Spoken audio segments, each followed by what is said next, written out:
উজান থেকে নেমে আসা পাহাড়ি ঢল ও বৃষ্টিপাতের পরিমাণ কমে আসায় সিলেটের বন্যা পরিস্থিতির উন্নতি হয়েছে। সবগুলো উপজেলা থেকেই পানি নামতে শুরু করেছে। ফলে আশ্রয়কেন্দ্রে থাকা মানুষজন নিজ নিজ বসত বাড়িতে ফিরতে শুরু করেছেন। জেলা প্রশাসন জানিয়েছে, এখন পর্যন্ত সিলেট নগরী ও ১৩টি উপজেলা মিলিয়ে প্রায় ৯.৫ লাখ মানুষ পানিবন্দী আছেন।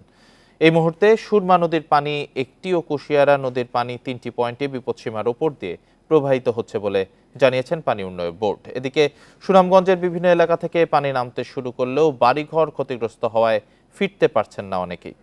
খাদ্য ও সুপেয় পানির সংকট উঠেছে চরমে। জেলার ৭০৬টি আশ্রয়কেন্দ্রে এখনও অবস্থান করছেন ১৯,০০০-এর বেশি মানুষ। এছাড়া মৌলভীবাজারের মনু ও ধলই নদীর পানি বিপদসীমার নিচে থাকলেও কুশিয়ারার পানি আছে বিপদসীমার উপরে। জেলার শতাধিক আশ্রয়কেন্দ্রে আছেন অন্তত ১১,০০০ মানুষ। বিভিন্ন এলাকায় ত্রাণ সামগ্রী না পৌঁছানোর অভিযোগ করেছে দুর্গতরা।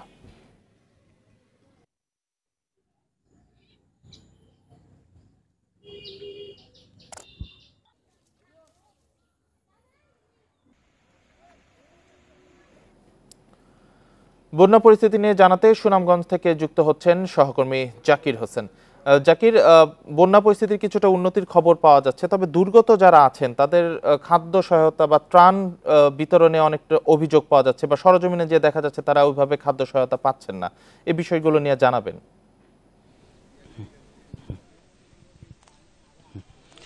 দেখুন, আমি যদি প্রথমে পানি নামার কথা বলি, গতকালকে থেকে আজকে সকাল পর্যন্ত প্রায় ১২ সেন্টিমিটার পানি কমেছে। এই মুহূর্তে সুরমা নদীর পানি বিপদসীমার নিচ দিয়ে প্রবাহিত হচ্ছে, বিপদসীমার ১৪ সেন্টিমিটার নিচ দিয়ে হচ্ছে।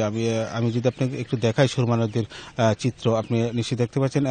এই যে আমরা যে এখানটায় দাঁড়িয়ে আছি, এখানে সিঁড়ি গতকালকেও প্রায় ২টি সিঁড়ি ডুবেছিল, আজকে একেবারে নিচে চলে গেছে। তো পানি যদিও কমতে শুরু করেছে, কিন্তু এখনো কিন্তু পানিবন্দী অবস্থায় আছে প্রায় ৫ লক্ষাধিক মানুষ।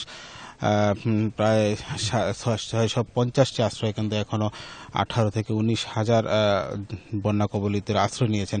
তো আমরা প্রত্যেকটা আশ্রয়কেন্দ্রেই আমরা খবর নিয়েছি বা আমরা নিজেরাও বিভিন্ন জায়গায় ঘুরেছি।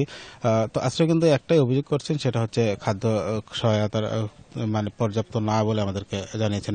তো আমরা গতকালকে রাতে জেলা প্রশাসক মোহাম্মদ রাশেদ ইকবালের সাথে কথা বলেছিলাম। তিনি আমাদেরকে জানিয়েছেন ত্রাণ সহায়তা যাতে কোনো ধরনের ত্রুটি না হয় ত্রাণ সহায়তা বিতরণে, এই জন্য প্রত্যেকটা আশ্রয় কেন্দ্রে তাদের যে তদারকি করার জন্য লোকজন আছে, এই জন্য যাতে কোনো প্রকার ত্রুটি পেলে জেলা প্রশাসক বলেছেন ব্যবস্থা নেওয়া হবে। কারণ আমরা দেখি প্রায় সময় যে যেহেতু সব এলাকায় প্রশাসনের লোকজন পৌঁছানো আসলে সম্ভব হয় না, যেহেতু একেবারে প্রত্যন্ত এলাকা, হাওর এলাকা, প্রায় এই মুহূর্তে যেহেতু ৬৫০টির অধিক আশ্রয়কেন্দ্র রয়েছে। তো এইসব কেন্দ্রগুলোতে একজন ট্যাগ অফিসার নিয়োগ করা হয়েছে বলে আমাদেরকে জানিয়েছেন জেলা প্রশাসক। আর ইতিমধ্যে মানুষ কিন্তু আশ্রয়কেন্দ্র থেকে ঘরে ফিরতে শুরু করেছে। যারা ঘরে ফিরেছে আসলে তারাও কিন্তু অনেকটা ঘরে গিয়ে অনেকটা দুর্ভোগে পড়েছেন, কারণ ঘরের যে অবস্থা, কারণ একদিকে ঢলের আঘাত, একদিকে অন্যদিকে হচ্ছে ঢেউয়ের আঘাত, দুই মিলে আসলে কাঁচা ঘরবাড়ি, বিশেষ করে কাঁচা ঘরবাড়িগুলো একেবারে বিধ্বস্ত করে দিয়েছে, যার ফলে এইসব ঘরবাড়িতে বসবাসের অনুপযোগী হয়ে গেছে প্রায়। বিশেষ করে আমরা যদি বলি নিম্নআয়ের মানুষের কথা, নিম্নআয়ের মানুষের যে বসত ভিটাগুলো রয়েছে, সেই সব বসত ভিটা আমরা দেখেছি এখন পর্যন্ত আমাদের হিসাব মতো প্রায় ৫০,০০০-এর অধিক হবে সুনামগঞ্জে কাঁচা ঘরবাড়ি বিধ্বস্ত হয়েছে। তো জেলা প্রশাসনের পক্ষ থেকে বলা হয়েছে, যেহেতু এখনও অনেক এলাকায় পানি রয়ে গেছে, সেই সব এখন যেসব এলাকায় পানি রয়ে গেছে সেই সব এলাকায় ক্ষয়ক্ষতি কী পরিমাণ হয়েছে সেটা এখনও নিরূপণ করা সম্ভব হয়নি।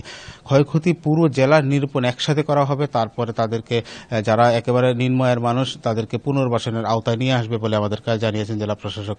তো সার্বিকভাবে আমরা বলতে পারি এই মুহূর্তে যদিও পানি কমছে, কিন্তু দুর্ভোগ কিন্তু অসহনীয় হয়ে দাঁড়িয়েছে।